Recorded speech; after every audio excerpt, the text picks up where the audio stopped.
Baiklah, Assalamualaikum warahmatullahi wabarakatuh.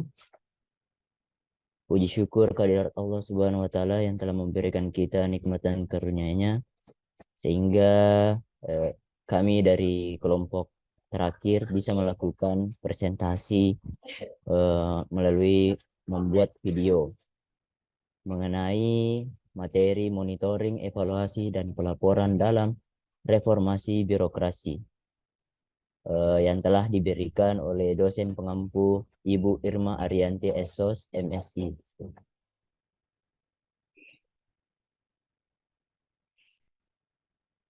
Kemudian selanjutnya kami mulai saja dari materi pertama yaitu pengertian reformasi birokrasi. Dipersilahkan untuk ke teman saya. Terima kasih. Baik, terima kasih. Saya akan menjelaskan apa itu reformasi birokrasi. Reformasi birokrasi merupakan salah satu upaya pemerintah untuk mencapai good governance dan melakukan pembaharuan dan perubahan mendasar terhadap sistem penyelenggara pemerintahan, terutama menyangkut aspek-aspek kelembagaan atau organisasi, ketatakelaksanaan, dan sumber daya manusia aparatur. Saya kembalikan ke moderator. Baik, terima kasih atas penjelasannya. Kemudian materi kedua yaitu faktor yang mempengaruhi reformasi birokrasi. Saya persilakan kepada teman saya Putri Nurfaiza. Terima kasih.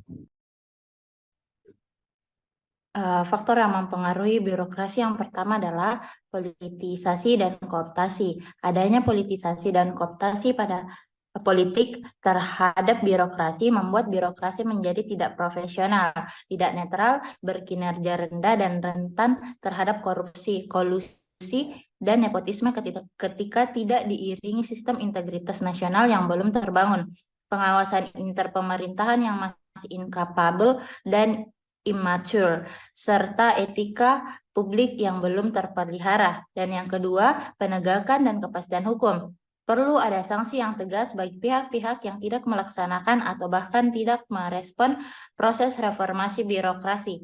Pemberian penghargaan dan sanksi tersebut perlu dituangkan dalam regulasi dan kebijakan yang jelas dan tegas. Dan yang terakhir, faktor administrasi dan kelembagaan. Aspek administrasi dan kelembagaan dapat dilihat dalam beberapa prinsip dasar, yaitu aspek struktur, proses, kepegawaian, dan hubungan antara pemerintahan dan masyarakat.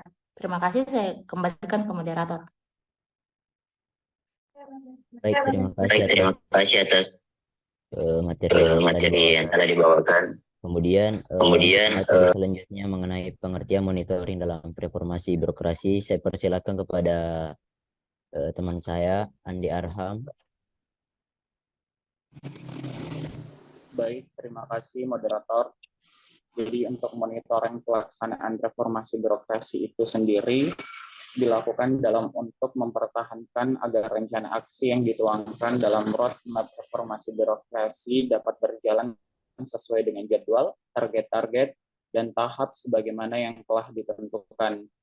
Dari proses monitoring, berbagai hal yang perlu dikoreksi dapat langsung dikoreksi pada saat kegiatan program reformasi birokrasi dilaksanakan, sehingga tidak terjadi penyimpangan dan target-target yang telah ditentukan.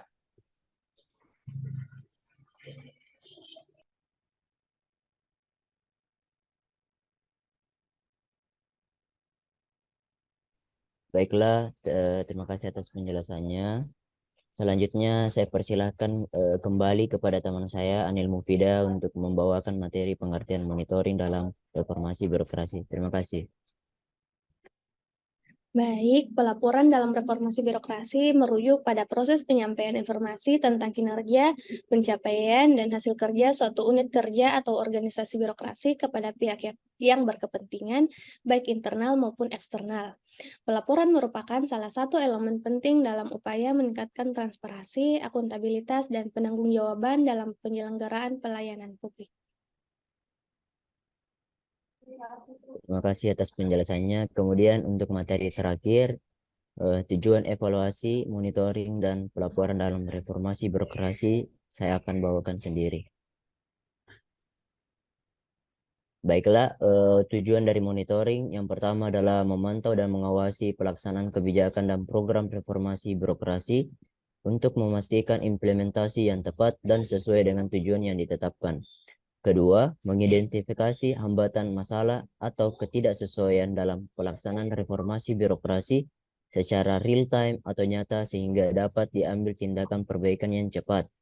Yang ketiga, memastikan ketaatan terhadap prosedur, aturan, dan standar yang telah ditetapkan dalam reformasi birokrasi. Tujuan evaluasi. Yang pertama, menilai kinerja birokrasi dalam mencapai tujuan reformasi, termasuk efektivitas, efisiensi, dan akuntabilitas.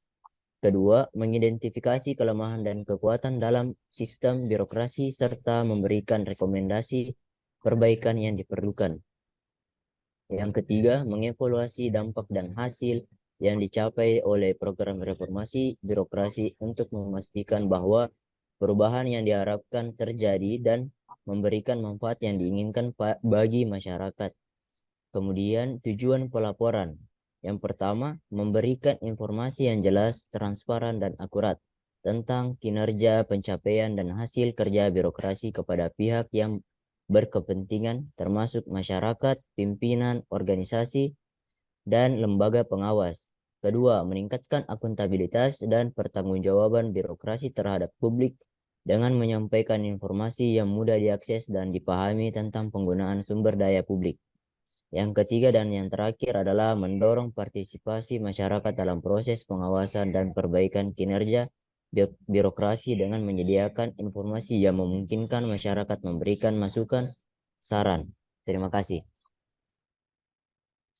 Baiklah, terima kasih atas kesempatannya. Itulah tadi materi yang dibawakan oleh kelompok kami.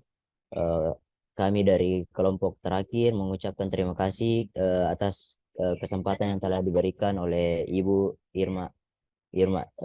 Sekian dan terima kasih. Assalamualaikum warahmatullahi wabarakatuh.